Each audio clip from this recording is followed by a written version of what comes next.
One nigga, the less, the better, the show. Dance, jump like skinhead. What if reggae's heartbeat didn't stop at Kingston's shoreline?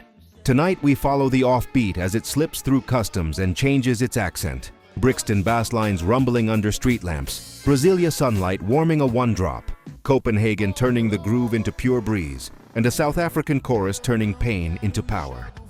These aren't copycats, they're parallel traditions, local histories poured into the same rhythm, recorded in tiny studios and midnight radio rooms, pressed on small labels that somehow reach the world.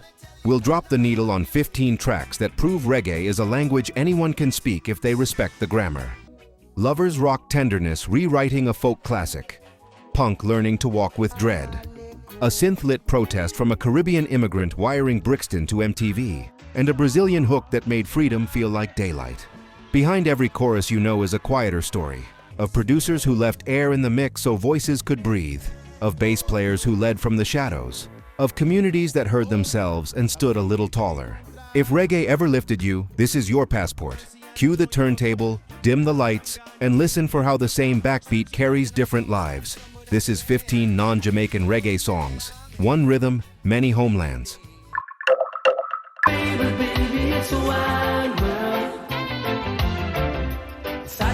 Wild World, 1988, UK.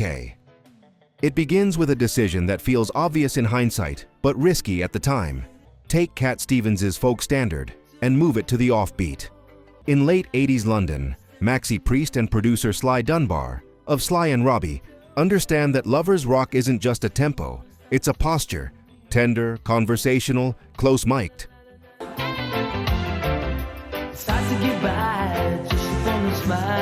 The band keeps the skank clean and glassy, the kick soft enough to feel like a heartbeat rather than a command. Where Stevens' version feels like a gentle farewell, Priest's becomes a slow dance, buoyed by stacked harmonies and a bass line that never crowds the vocal.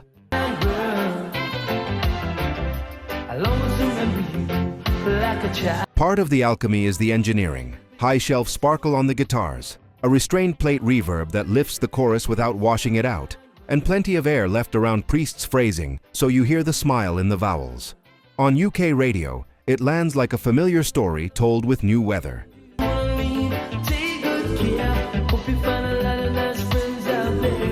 In the Caribbean diaspora, it slides into weekend soundtracks with the trust that only lovers rock can earn. And on American stations, still getting used to reggae outside novelty slots, it works because it never raises its voice. A folk song learns to sway. All right, C-Trends fam, let's keep it real. We're pouring our hearts into bringing you the best celebrity news and music deep dives. What? Check it. A massive 98% of you aren't subscribed yet. Subscribing is how you can truly support us, helping us grow and create even better content. If you're vibing with what we do, take a sec to hit that subscribe button. It's free and makes a huge difference. Plus, ring that notification bell so you never miss out. Let's flip that 98% and build this C-Trends family together. Your support is everything.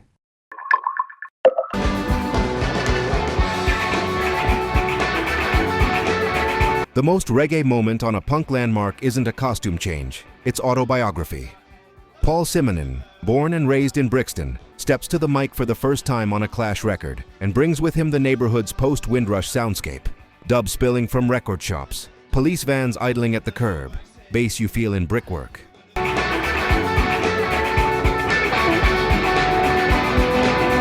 The band drops the tempo to a rock-steady strut. Topper Hedden opens the groove so space becomes an instrument. The guitars chop in the margins rather than drive. Listen to how the bass leads. A minor key figure that doesn't decorate so much as predict trouble. Simonon's vocal is almost blank-faced on purpose. The menace is in the lack of theater.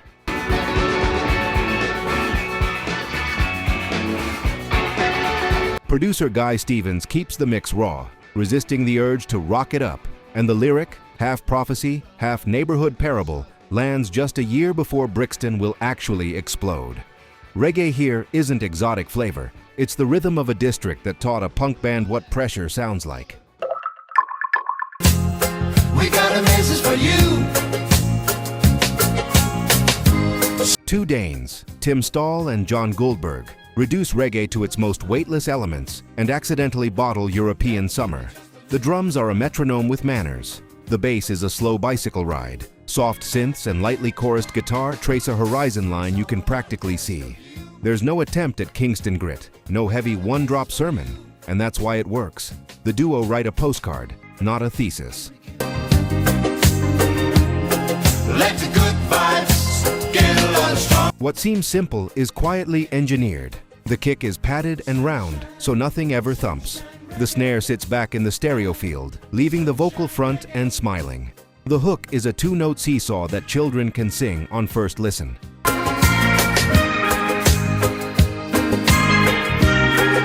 For purists, it's too breezy. For radio programmers from Hamburg to the Med, it's perfect. The song becomes a continental shorthand for ease, proof that reggae's architecture can support different climates without collapsing.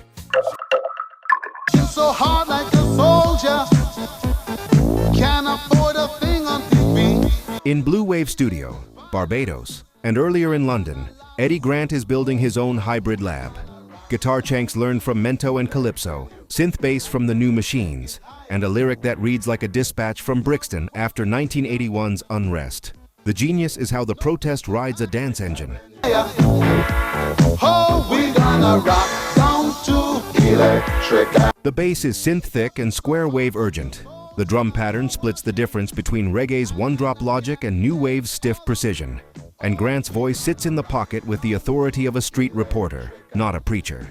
What listeners often miss is Grant's self-sufficiency. Writing, arranging, playing multiple parts, producing. Electric Avenue, and then we'll take it higher. Hey, we That autonomy lets the track balance rage and release without committee compromise. The chorus is a crowd chant. The verses are neon-flecked street scenes. Across the Atlantic, it becomes a staple on black radio and MTV alike. One of the first times a Caribbean artist narrates British urban tension to a global beat. não quero jogo fora. Você pode entender. Brasilia, far from beaches and cliches, births a reggae that sounds like daylight. Natiruts aren't imitating Kingston. They're folding reggae's cadence into Brazilian phrasing, letting Portuguese vowels glide across the skank like a kite. The acoustic guitar is bright, almost nylon string in its delicacy. Percussion sprinkles sand where a heavier drum kit might stomp. The bass moves melodically, singing as much as anchoring. Não precisa me dizer o que eu não quero. The chorus, Freedom Inside Your Head, is both slogan and sigh, a late 90s affirmation that dodges politics by aiming at interior weather. Brazilian radio takes to it immediately. Festival crowds turn it into a communal exhale. Behind the mix is a distinctly Brazilian touch, letting the mid-range breathe so voices sit forward and the groove feels like a plaza rather than a club. Fora, você pode entender. Desigual. For countless listeners across Latin America, this is the on-ramp to reggae, proof that the rhythm can carry Portuguese warmth without losing its heartbeat.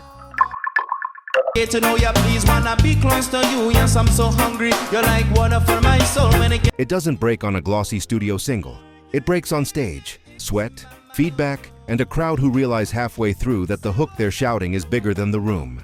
raise fire, blaze, burn bright in, I believe. Out of darkness comes light, twilight unto the heights, crown heights, yeah. In 2005, the version that turns heads is Live at Stubbs from Austin, a Hasidic MC singer beatboxing between verses, a power trio, Roots Tonic, Aaron Dugan on guitar, Josh Werner on bass, Jonah David on drums, switching gears from one-drop swing to double-time surges like a live hip-hop band raised on Burning Spear and Bad Brains.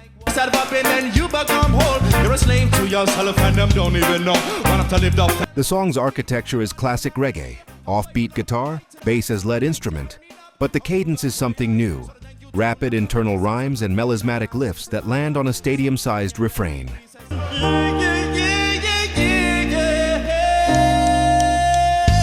Behind the scenes, the arrangement's power comes from dynamics. Dugan's guitar doesn't just chop, he arpeggiates against the skank to create choral shimmer before dropping into rock-edged riffs for the lift. Werner's bass sings more than it thumps, counter melodies that carry the spiritual ache in the lyric. Now fight with all of my heart and all of my soul and all of my might. Said, what's this feeling? My love will rip a hole in the ceiling. Give him a Jonah David leaves air in the verse, ghosted rim shots, splashed hats, then tightens into a march at the chorus so the whole crowd can move as one. On US radio, it's the rare live cut that sounds bigger than the studio, evidence that crossover can happen when the groove is undeniable and the message reaches across scenes, searching, not preaching. default, and that's bound to overflow. If you're drowning in the waters and you can't stay afloat, ask a Start here. Clip 058 121 Port 18. Live chorus. Listen for the band's downbeat drop into halftime and the crowd's eighth note clap locking the backbeat in place.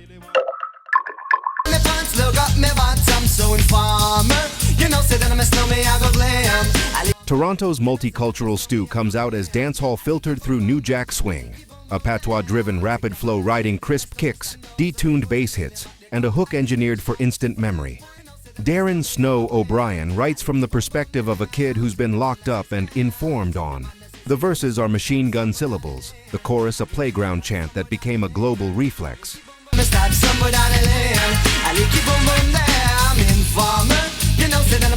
The record's unlikely mentors include Queensbridge royalty, MC Shan helping shape the track's pop sense, and a Canadian studio scene quick to hybridize reggae with R&B gloss.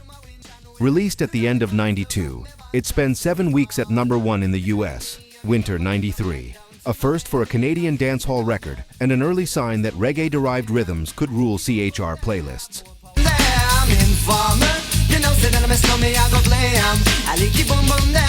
Under the Hood, Informer works because it's built like a DJ's toolkit. The beat is loop tight, every snare sitting on the grid so Snow can sprint without tripping the pocket. The bass line is simple, almost childish, which is the point, a stable floor for dizzying syllables. The production leaves a thin veil of reverb on the lead to soften the consonants and make the blur feel intentional, more hook than transcription.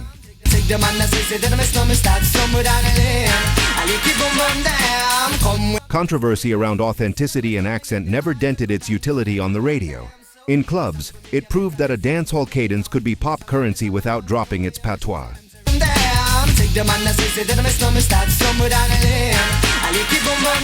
Start here. Clip 0:00:20. The hook's first pass. Count how the tongue twist lands square on the 2 and 4, making the speed feel effortless.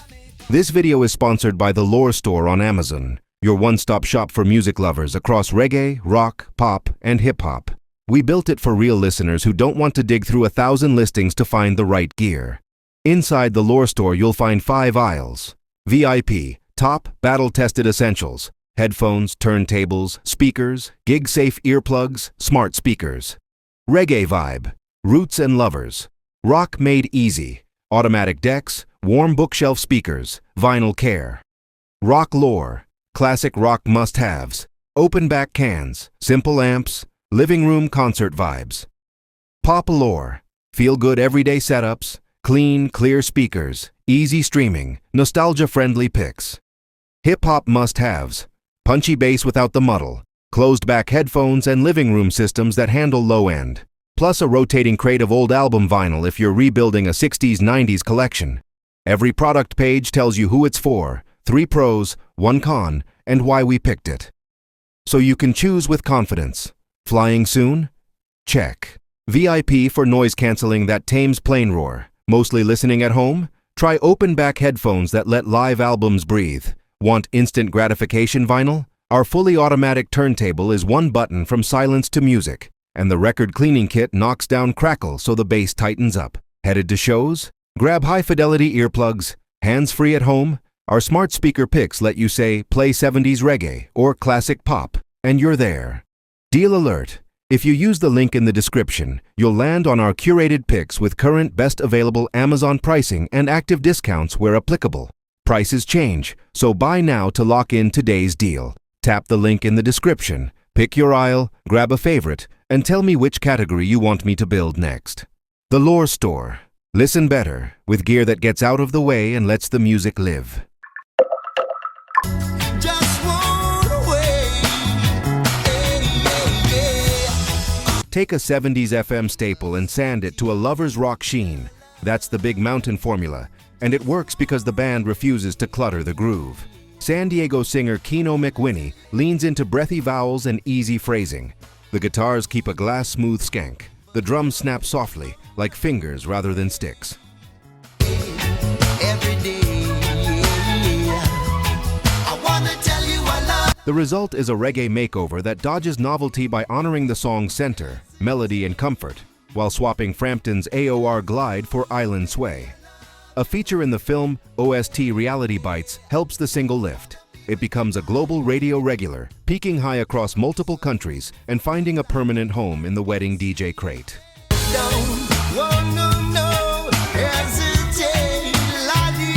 Production choices make it stick. The kick is round, not punchy.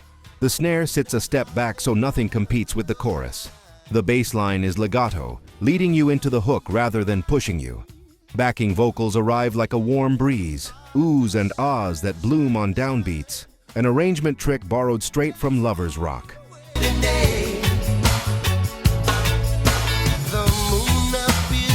This isn't reggae as edge, it's reggae as hospitality, proof the form can hug a familiar song until new listeners claim it as their own. Start here. Clip 041.z, chorus. Note the basses slide into the title phrase and how the rhythm guitar keeps exact 16th note discipline without stealing focus. Let me go now. To let me go was not them. Birmingham's Handsworth district forged a band that made British reggae political with names attached. On their debut era, Steel Pulse confronts racism not with metaphor but direct address. A minor key horn line like a warning siren. A stepper's pulse that keeps marching even as the lyric lays out the threat. David Hines singing with a mix of calm and steel. The Klux Klan. The track arrives as Britain wrestles with the National Front and police powers. Rock Against Racism gigs turn stages into civic space. In some performances, the band uses hooded figures as visual indictment, a bit of a jitprop that made even sympathetic crowds hold their breath before roaring approval.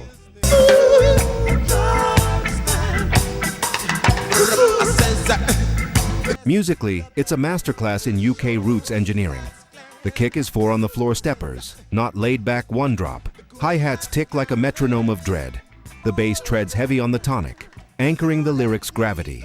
Horns are voiced close to create tension beats, seconds rubbing like nerves, so when the refrain lands, it feels like a collective clench.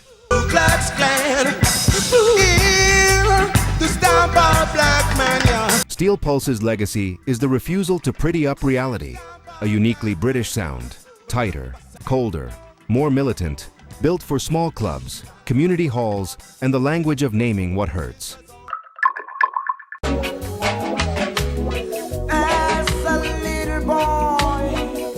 By the late 80s, Lucky Dube had already crossed from Mbakanga beginnings into full-blooded reggae, melodies shaped by Zulu balladry, arrangements indebted to Marley's international template, and lyrics that report South African life with plain-spoken moral force. Prisoner, the title track of his 1989 album, reads like metaphor and autobiography at once. Incarceration as a physical reality for many and as a symbol for a nation caged by apartheid's logic.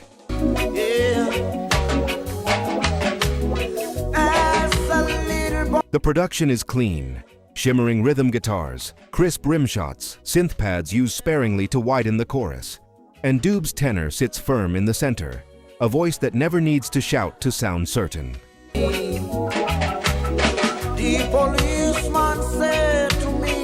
What made it travel is the balance. Militant content, melodic welcome. The chorus is stepwise, easy for stadiums. The groove is mid-tempo, easy for radios. The band tightens on turnaround so Dube's lines land like statements, not slogans.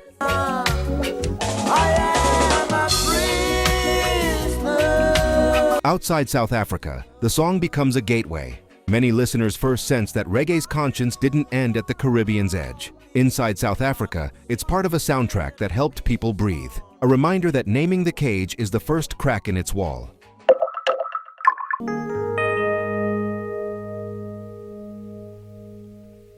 A song built like a pilgrimage. Alpha Blondy had already proven he could move a crowd in Dioula and French. On Jerusalem, he goes further. Hebrew, Arabic, English.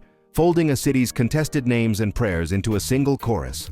The band's engine is the Whaler School, springy offbeat guitars, steady one-drop, organ bubbles painting halos around the vocal.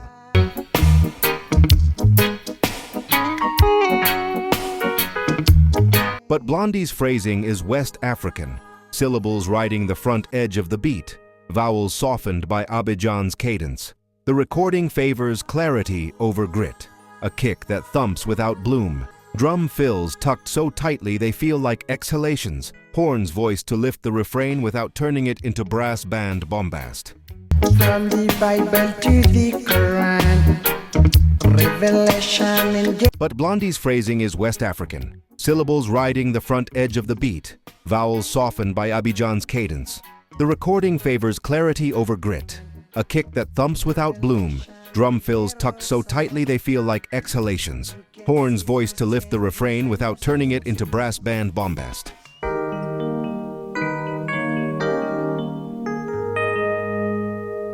Lyrically, he petitions the city itself, make peace for the children, and the multilingual approach turns the hook into a portable prayer.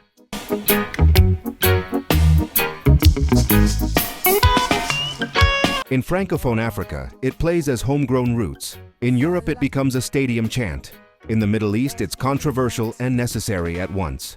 What endures is the scale of compassion, a roots groove that asks the impossible and refuses to sound naive while doing it. I'm letting you go, and I won't let you... British reggae veterans with a pop moment that still feels like velvet. Aswad had cut militant roots and dubwise steppers through the late 70s and early 80s. Here they pivot with lovers' rock finesse. The arrangement is deceptively simple. Drum machine kiss on the snare, a satin soft kick, guitar skank compressed to glass, and backing vocals layered like gauze. Mr. Arms around me, holding me tight. Tony Gadd's bass does the heavy lifting, long legato notes that carry the melody into the chorus rather than push it.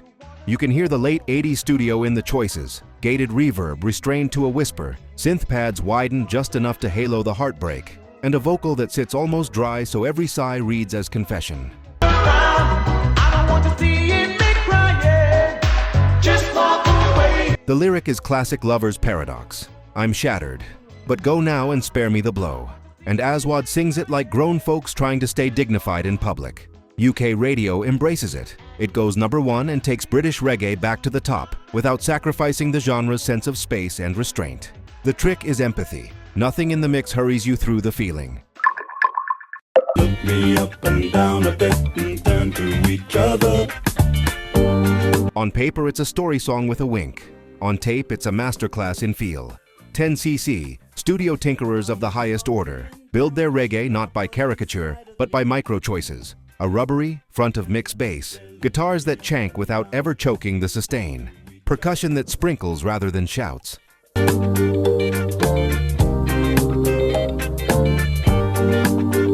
The lyric rides a tourist's misadventure with dry English humor. I don't like cricket, I love it.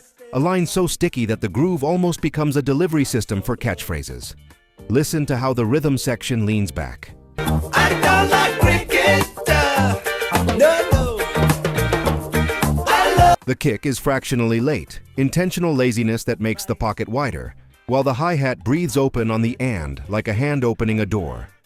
10cc being 10cc, the vocal arrangement is slyly elaborate, call and response, gang shouts, and stacked harmonies that never clutter the middle. He said, I like it, I want it, I'll take it off your head. The cultural effect was twofold. It put reggae polite enough for tea time radio into every British living room, and it reminded experimenters that you can engineer looseness if you understand time well enough. Novelty? Only if you miss the engineering. I think I can make it now. The pain. American voice, Kingston DNA. Johnny Nash wasn't a tourist in Jamaica. By the late 60s, he was recording there, working with players orbiting the Whalers and absorbing the rocksteady reggae transition from the inside. There is that rainbow I've been for. I've been praying. I Can See Clearly Now captures that moment when the one drop still feels like a sunny stroll. Bright acoustic strum doubled with crisp electric chank. bass moving in sung steps, glockenspiel accents catching the light like windshield reflections.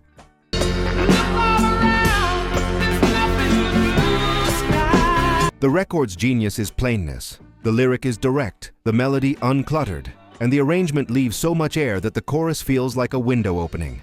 You can hear the Kingston approach in the details.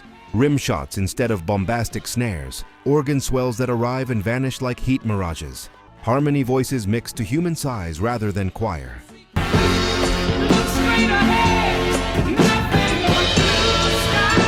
It becomes a US number one, not because it shouts, but because it unfurls. 3 minutes of optimism that radio could slide between anything.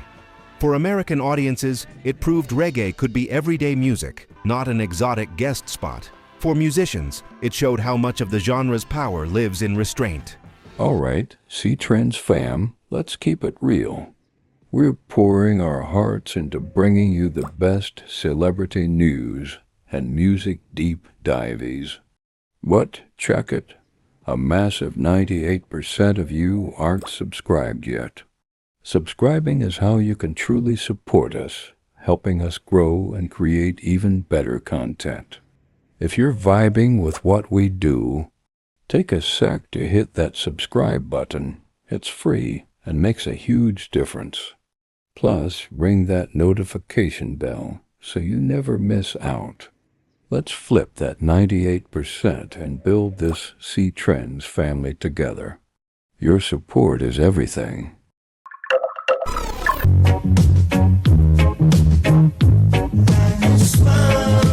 The most famous case of reggae turning a non-reggae song into a global reflex. UB40's version doesn't start from Neil Diamond's original. It starts from a Tony Tribe late 60s rocksteady cover, translating that Trojan-era bounce into early 80s British pop reggae.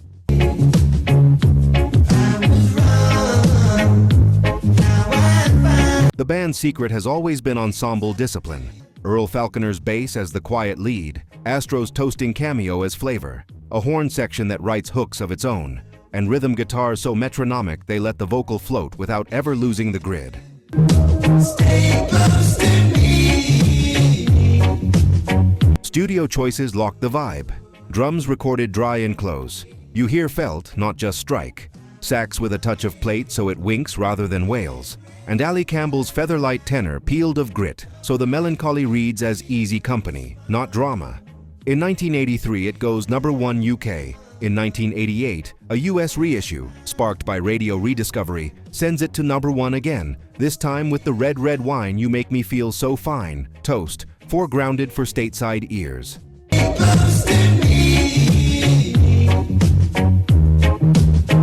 The cultural math is elegant, a rock-steady groove, a pop melody, and a performance that treats sadness like a friend you can sing with.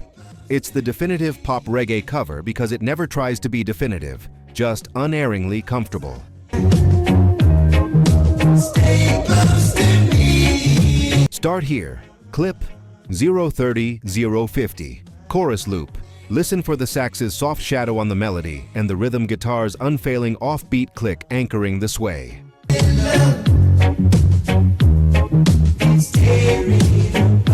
If you enjoyed this episode, then go watch this video.